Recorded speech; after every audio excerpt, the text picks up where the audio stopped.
Galera, é o seguinte, no meio da oitava geração eu tenho certeza que vocês se lembram da famigerada frase que dizia: o Xbox One X é o console mais poderoso de todos os tempos. Essa frase tão objetiva e simbólica gerou um certo alvoroço no meio da comunidade gamer. Muita gente queria ver o que o Xbox One X era capaz de fazer na prática. E sejamos honestos, a máquina mais poderosa da oitava geração teve muito pouco tempo para poder desempenhar esse papel, mas quando ela consegue fazer isso, a gente precisa pontuar e ir a fundo, porque os resultados costumam ser incríveis. Quando comecei minha experiência com o console, uma das coisas que eu mais estava interessado em fazer era ver se a Microsoft de fato tinha levado a sério ao dizer que ele era o console mais poderoso já feito. Como ela iria mostrar isso num meio em que a retrocompatibilidade estava sendo levada tão a sério pela filosofia da empresa? Simples, ela mostrou isso usando a própria retrocompatibilidade. E tem um exemplo hoje que vai mostrar como o Xbox One X consegue não apenas ressignificar uma experiência mais antiga assim, como também aproveita para poder manter algo lançado anos atrás, atual e de quebra mostra seu poder na hora de fazer isso. E claro, antes da gente ver esse exemplo e percorrer um bom caminho que vai mostrar a capacidade do Xbox One X, a boa ação do dia é muito importante. Então, por favor, não esquece de clicar no gostei e se inscrever no canal ativando o sininho das notificações para não perder vídeos de terças, quintas e sextas às 19 horas. Para começar por aqui, tem duas memórias que eu quero desbloquear na sua cabeça. E se você não vivenciou alguma delas, você vai vivenciar agora. A primeira vez em Crysis num PC. Muito provavelmente você não conseguiu rodar o jogo no máximo, e talvez é capaz de você ter acompanhado o alvoroço que o game criou usando apenas vídeos na internet. Essa foi uma realidade de muita gente, e eu digo isso por experiência de causa. Isso era muito comum lá por volta de 2007, que foi o ano em que o game saiu exclusivamente para computadores. Tô falando de Crysis agora porque ele foi uma forma de mostrar o poder que uma tecnologia atual da época era capaz de trazer, ofertando recursos revolucionários. Digamos que ele serviu de modelo para os games que sairiam futuramente. Alguns desses recursos que eu particularmente mais gosto é o Ambient Occlusion e o Parallax Occlusion do jogo. O Ambient Occlusion basicamente é a técnica que gera um sombreamento mais difuso. Já o Parallax Occlusion, vulgarmente falando, ele trabalha com a luz e o relevo para poder gerar a sensação de profundidade nas superfícies. Eu gosto desses dois elementos em específico de Crysis porque luz é o que dá senso de realismo para qualquer jogo. E em matéria de recursos que se focam no realismo, Crysis não apenas foi pioneiro, como também na época foi insuperável. A gente sabe que a versão de PC do jogo só foi chegar muito tempo depois para o Xbox One, e o Xbox One X tira proveito do seu poder para poder performar o game com Ray Tracing. Essa foi uma pequena prova do seu poder. Numa geração em que não se tinha Ray Tracing, o console conseguir reproduzir o recurso através de software foi algo completamente novo. Até então, na nossa cabeça, isso não seria possível, mas o Xbox One X, com seu maior poder, provou que a gente estava errado. Mas não é disso que eu quero falar. Por hora, eu só quis relembrar o que encontrávamos em Crysis, porque essas informações vão ser úteis e que o poder do Xbox One X foi utilizado nele. Agora, vamos para o ponto do vídeo, a segunda memória que eu quero que você desbloqueie. Mas galera, antes, seguinte, eu e o Cuponomia nos juntamos para te ajudar a conseguir comprar o seu PS5, Xbox ou qualquer outro produto com desconto e ainda receber parte do seu dinheiro de volta. E o melhor, usando o meu link você já começa com R$5 de bônus. É muito simples. Clica no link na descrição para ser redirecionado para o Cuponomia e já chegar ganhando os seus R$5. Aí é só fazer o cadastro. Depois, seleciona a loja que você quer realizar a sua compra, escolhe o cupom que você quer aplicar com o cashback ou apenas clica na opção do cashback. Ali você vai ser redirecionado para a loja e vai realizar sua compra normalmente, aplicando o seu cupom com toda a segurança. Fazendo tudo certo, você vai ganhar parte do dinheiro da sua compra de volta e pode resgatar depois de completar R$20 transferindo para sua conta de preferência.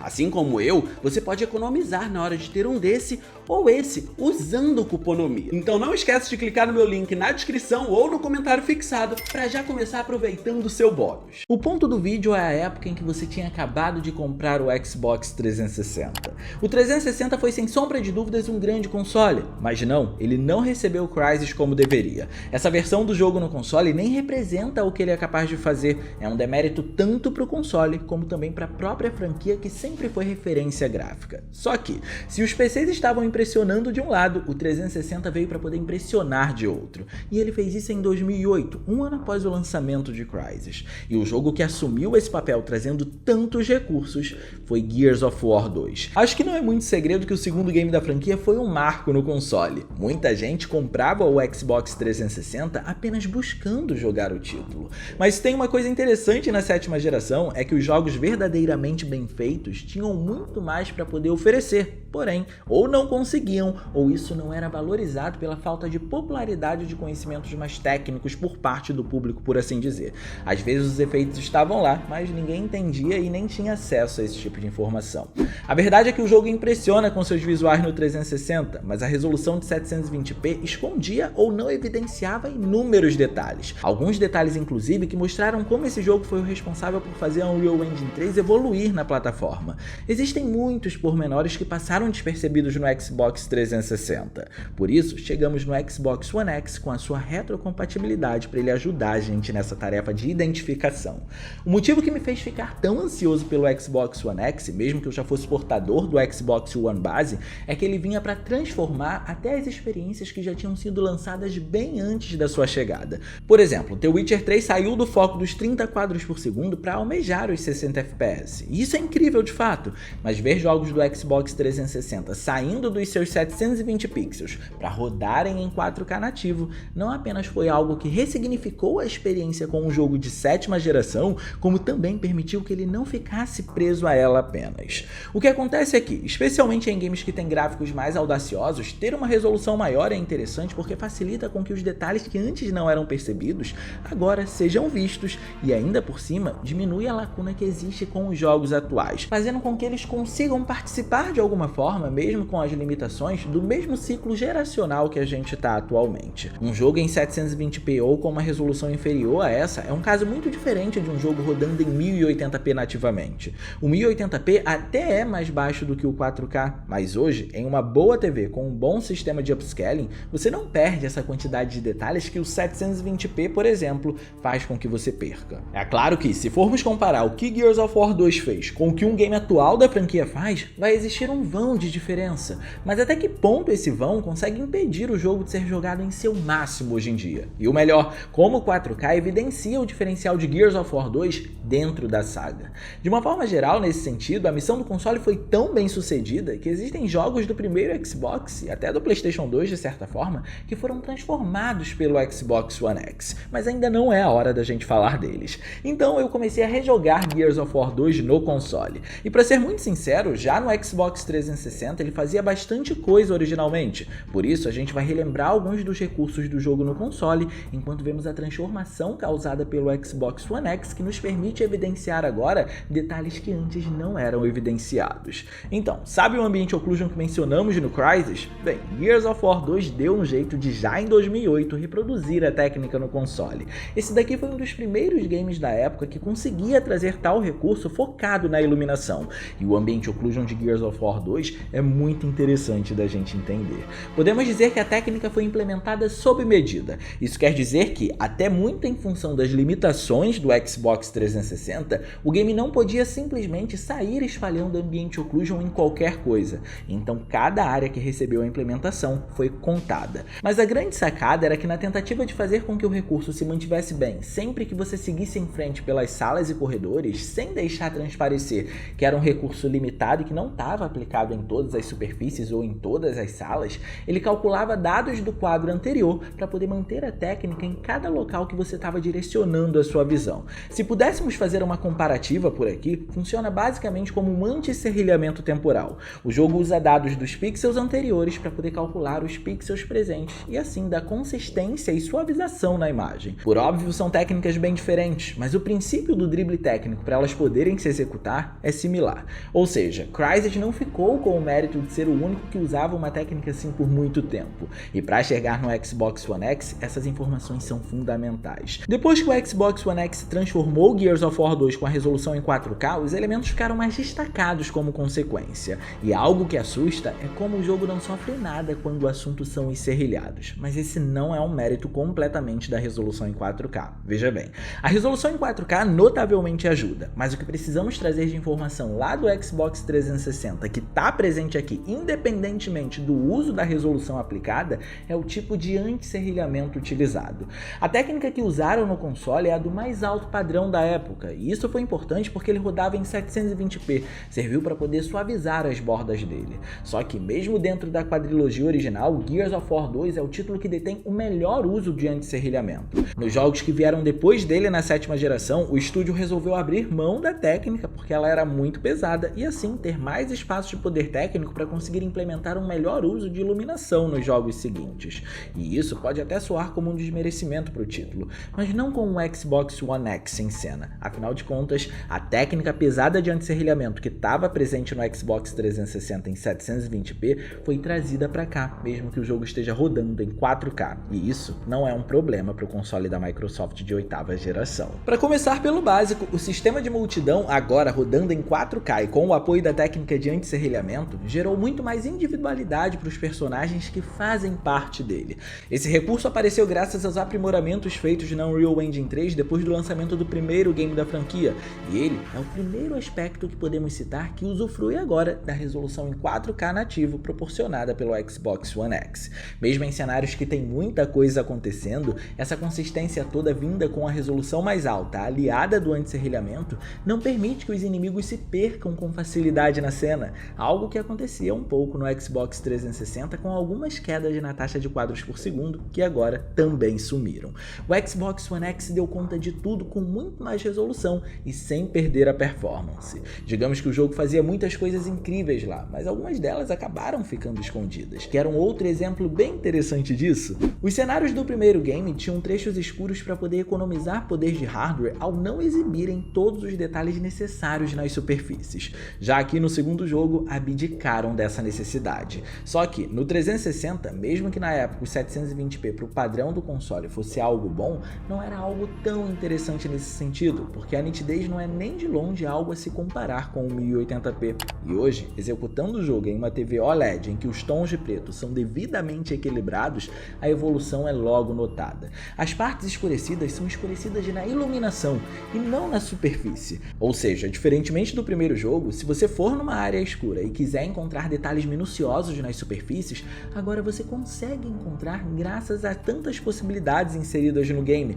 enquanto que no primeiro jogo, não. Mas isso só foi possível e facilitado agora que está tudo devidamente evidenciado pelo Xbox One X. E digo mais, se você tiver uma boa TV, acredite, ela vai melhorar e facilitar a sua experiência nesse sentido. Em 720p esse tipo de pormenor não era visto, pelo menos não com tanta facilidade como deveria ser. Assim, com os detalhes sendo vistos agora, podemos valorizar algo que raramente é valorizado nesse jogo: a direção de arte de Gears of War 2. Reparem nesse trecho em que temos um desfoque na janela ao fundo. Se você aproximar sua visão com uma mira, é possível ver o lado externo através do vidro. Dá para notar que tem uma árvore balançando no fundo. Algo parecido acontece em outra janela, só que dessa vez uma janela menor. E qual é a função do One X por aqui? A resposta é individualizar. No 720p, esse tipo de efeito como desfoque não era tão percebido porque a imagem em si não era tão nítida naturalmente. Ela por si só já tinha um aspecto mais embaçado em função da resolução que estava sendo aplicada. O 4K então consegue de maneira literal segregar onde precisa estar desfocado, ou seja, a partir de que ponto o recurso foi aplicado para até que ponto ele não precisa estar mais aplicado. Então fica muito mais fácil de você ver porque existe uma clara distinção nisso. Isso faz com que a gente não perca detalhes como esses, afinal existe uma chuva torrencial do lado de fora que não tem medo de se mostrar e você já passou por essa chuva antes de entrar nessa área. Assim, a sensação que o jogo acaba passando pra gente é que existe um mundo acontecendo ali muito além do que apenas a parte interna. Se vocês repararem, inclusive, quando chegamos do lado de fora, esse resultado é visto até nas superfícies. Olhem como a água escorrendo pelos muros pode ser notada com muito mais facilidade agora. É claro que, mesmo em 720p, esse trecho externo já é bem complexo em nível de efeitos, porque além da chuva torrencial que está acontecendo por ali, que por sinal, diga-se de passagem, é muito bem feita, ele usa uma névoa para poder ofuscar a sua visão na tentativa de te imergir no ambiente e talvez até de te deixar perdido. É como se muita chuva estivesse caindo no seu rosto e você não conseguisse ter controle do que você está vendo.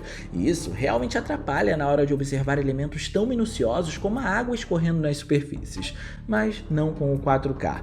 Com a maior resolução, qualquer atmosfera é trazida ao seu máximo e todos os seus elementos junto com ela. E tô falando tanto disso porque eu experienciei Gears of War 2 de 3 formas que me ajudaram nesse processo de entendimento. A primeira foi numa TV de tubo, assim que eu comprei meu primeiro Xbox 360, e isso gerou um resultado aceitável na experiência, porque o jogo é incrível até nessa qualidade, mas não era a forma pela qual ele foi concebido para ser executado. Depois, a segunda foi em um monitor de 26 polegadas rodando o game em 720p, que foi a experiência original que eu tô contando para vocês, e por fim, a versão de Xbox One X rodando o game em 4K. E a transformação é real, acreditem. Gears of War 2, ao contrário do primeiro e do terceiro título, tem muitos cenários internos, e ele exibe a sua maestria artística justamente nesse tipo de ambiente. Por isso, o 4K é tão importante por aqui. De alguma forma, conseguiram transformar esse cenário que não tem basicamente nada demais em algo bonito, esplêndido. Mas esse nada foi apenas ilusório, e ter mais pixels agora ajuda a gente a entender isso. Quando eu cheguei no cenário da caverna, eu tive noção de quando falaram durante o anúncio do jogo que ele ia ter mapas mais complexos, e só fui ter noção disso agora jogando o game no Xbox One X. Na verdade, esses mapas não são necessariamente os cenários em que você está inserido, mas sim o mapeamento das superfícies. Digamos que esse mapa é um conjunto de regras do que as superfícies precisam ter em nível de detalhamento. Diferentemente do jogo anterior, Gears of War 2 abusa mais do Normal Mapping, que é uma função similar ao Parallax Occlusion de Crysis que nós mencionamos na hora de gerar profundidade nas superfícies. Só que, desde o primeiro, as superfícies com ou sem o uso de Normal Map já eram cheias de detalhes. Então aqui, tudo foi elevado a um outro patamar, um patamar muito mais alto. Chegar perto de alguma estrutura e reparar na representação dela e na quantidade de detalhes que ela possui, chega a ser algo absurdo. Isso já era muito bom no primeiro, mas no segundo é um outro patamar, e em 4K isso ainda é elevado a um nível superior. O primeiro tinha muitos detalhes em alta definição e assets individuais para muitas vezes gerar relevo ou complexidade na superfície, coisa que o Normal Map faz hoje.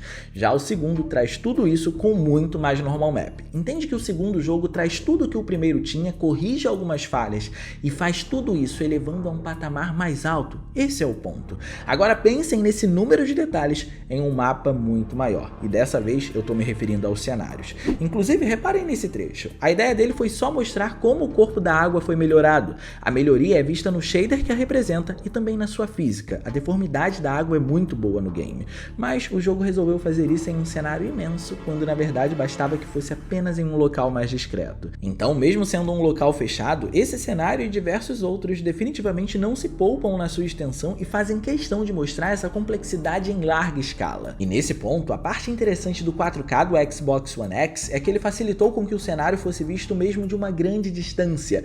Ver elementos e detalhes que estão longe do personagem não é mais um problema, porque agora está tudo muito mais nítido. E isso foi tão importante que melhorou até um dos cenários mais bonitos do jogo, evidenciando elementos que antes estavam mais tímidos de serem exibidos e revelando elementos que antes estavam escondidos.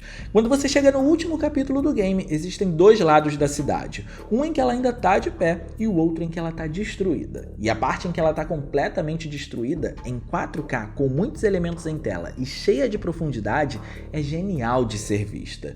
Foquem em toda essa fumaça na tela. Aparentemente é um recurso simples de transparência, certo?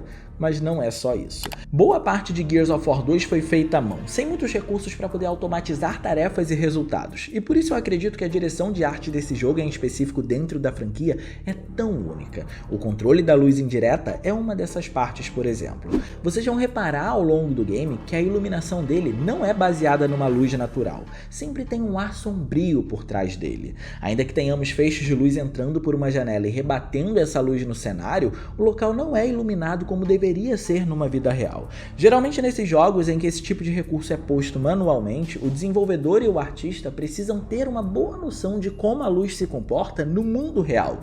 Mas Gears of War 2 não se passa no nosso mundo real, ele tem o mundo dele, e ele foi o último da franquia que se aproveitou disso para poder trazer essa atmosfera dentro de uma direção de arte tão boa. Alguns consideram um problema, eu particularmente encaro como uma decisão artística, e foi usando essa decisão artística que controlaram tão bem a transparência da fumaça que eu mencionei, e vocês vão entender por que eu tô dizendo isso. Olhem para a fumaça e vejam que ela começa densa, e depois, chegando mais próxima da superfície, ela começa a ficar cada vez mais transparente. Essa transparência vai acontecendo conforme quanto mais próxima de um espaço aberto ela for ficando e com quanto mais contato com a luz ela tiver. Isso seria claramente algo que aconteceria na vida real. Tô dizendo isso porque a ideia da iluminação global do jogo favorecer seu lado mais sombrio acontece apenas porque os desenvolvedores quiseram, e por isso não pode ser necessariamente considerado um problema. Se eles quisessem trazer uma iluminação global pré-calculada mais realista, eles teriam o feito. Um estúdio que se atenta a um resultado como esse, numa simples fumaça com transparência, é capaz de fazer muita coisa. Se fosse um jogo mal feito, não haveria toda essa ideia de controle, apenas a fumaça lá e a sua movimentação. Mas para dar vida à direção de arte, isso foi necessário, e o resultado é impecável. E caso sirva de curiosidade, na época raros eram os jogos que consideravam recursos como a transparência tendo todo esse controle na densidade ou a iluminação global pré-calculada. Gears of War 2 estava muito à frente do seu tempo, e por isso ele consegue ser tão competente mesmo no Xbox One X hoje em dia. Como esse é um cenário que considera a profundidade, quanto mais você vai descendo, mais a iluminação global vai sendo influenciada pelo fogo. Assim, as texturas começam a ficar cada vez mais alaranjadas em função disso. É uma obra de arte todo o cuidado que tiveram com o game. Mas nada se compara em chegar nesse cenário e ver tudo isso sendo renderizado em 4K. A individualidade proporcionada pela maior resolução e o apoio do anti-serrilhamento de alta qualidade nas bordas por aqui fazem não apenas com que você consiga destacar cada elemento que está presente, o que é algo muito positivo porque essa cena tem muitos elementos, como também faz com que tudo se presente com muita consistência. É impressionante. Mas sim, o 4K também pode revelar problemas da época. No fim, algumas texturas tiravam proveito de uma imagem mais embaçada por conta do 720p para passarem desapercebidas. Em alguns momentos vamos encontrar superfícies chapadas que no One X ficam muito mais fáceis de serem notadas. É algo comum? Não, mas tá lá, e o 4K praticamente esfrega na sua cara. O outro ponto é que, como comentamos sobre o Ambient Occlusion, aqui ele foi aplicado sob medida, então nem tudo conseguiu receber sombras de contato. Alguns elementos bem pequenos e discretos não o receberam, por exemplo, e por isso parecem ficar flutuando no ambiente. No 360 a gente não ligava para isso, mas aqui a gente nota por conta do 4K. Ele explora melhor esses objetos pequenos para que eles apareçam na cena, e se a sua TV for grande, ele não vai ser perdoado. Por isso pode parecer bobeira, mas a resolução faz uma diferença enorme em jogos antigos porque o padrão de resolução deles era muito menor. E quanto menor for o padrão de resolução, mais evidenciados seus elementos vão ser quando eles se transformam em 4K. Não é como pegar o 1080p que já exibe muitos elementos em tela e apenas transformar a sua resolução. Claro que também vai existir um salto, mas não tão grandioso quanto aqui. Estamos falando de uma resolução que ocultava muito do que o jogo já conseguia fazer. Infelizmente, ele não foi o console mais bem aproveitado pela indústria na hora de exprimir o seu poder, mas o Xbox One X ressignificou a experiência com muitos jogos, especialmente os mais antigos, justamente por conta do padrão de resolução. Quanto menos resolução um jogo tem, se ele for trazido para o Xbox One X em 4K, ele pode oferecer muito mais. E tem muito que a gente pode explorar dele ainda, então fiquem atentos. Mas deixa aqui no campo dos comentários, o que vocês acham do Xbox One X? Vocês acham que a indústria conseguiu aproveitar o máximo dele? Deixa aí que eu quero saber a sua opinião sobre, beleza? E no mais, eu vou ficando por aqui. Eu espero muito que vocês tenham gostado desse vídeo. Se vocês gostaram, não se esqueçam de clicar no gostei, porque isso ajuda pra caramba. E de quebra você faz a boa ação do dia e se inscreve no canal ativando o sininho das notificações para não perder os vídeos de terças e quintas às 19 horas. Minhas redes sociais vão estar aparecendo por aqui, se vocês quiserem trocar uma ideia, sou todo ouvidos. Era isso, um grande abraço e a gente vai se ver na próxima.